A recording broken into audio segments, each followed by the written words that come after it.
അപ്പോൾ ഈ സാരിയുടെ ഒരു ലുക്ക് കണ്ടിട്ടാണ് ഞാൻ വാങ്ങിച്ചത് കേട്ടോ. ഒരു ഡിഫറെൻറ്റ് ലുക്കാണ്. സാധാരണ നമ്മൾ കണ്ട് മടുത്ത എന്താ പറയുക കാണുന്ന സാരികളിൽ നിന്ന് വ്യത്യസ്തമായിട്ടുള്ള ഒരു ലുക്കാണ്. അപ്പോൾ ഇങ്ങനെയാണ് ഈ സാരി ഉണ്ടാവുക. കണ്ടോ, ഇങ്ങനെയാണ് ഈ ഒരു സാരി ഉണ്ടാവുക. ഇതാണ് ഇതിൻ്റെ ഒരു ലുക്ക്. നല്ല ഭംഗിയില്ലേ? എനിക്ക് സാധാരണ കണ്ടുപടുത്ത സാരികൾ പ്രിൻ്റ് ഞാൻ വാങ്ങിക്കാറില്ല.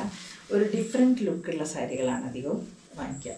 അത് ഷോപ്പിൽ നമ്മൾ പോയിട്ട് നമ്മൾ സെലക്ട് ചെയ്യുമ്പോൾ കണ്ടുപടുത്ത പ്രിൻ്റുകൾ വാങ്ങിക്കാതിരിക്കുക. അപ്പോഴാണ് നമുക്ക് സാരി കൊടുത്തു കഴിഞ്ഞാൽ ഒരു ലുക്ക് ഉണ്ടാവുക. അപ്പോൾ ഇതാണ് രണ്ടാമത്തെ സാരി. ഇത് രണ്ടും കോഴിക്കോട് SM സ്ട്രീറ്റിൽ നിന്ന് വാങ്ങിയാണ് കേട്ടോ. SM സ്ട്രീറ്റിൽ ഇതുപോലെ ഒരുപാട് കടകളുണ്ട്. ഞാൻ പറഞ്ഞല്ലോ, പഴയ പണ്ട് കാലത്തേ ഉള്ള കടകളാണ്. അവിടെ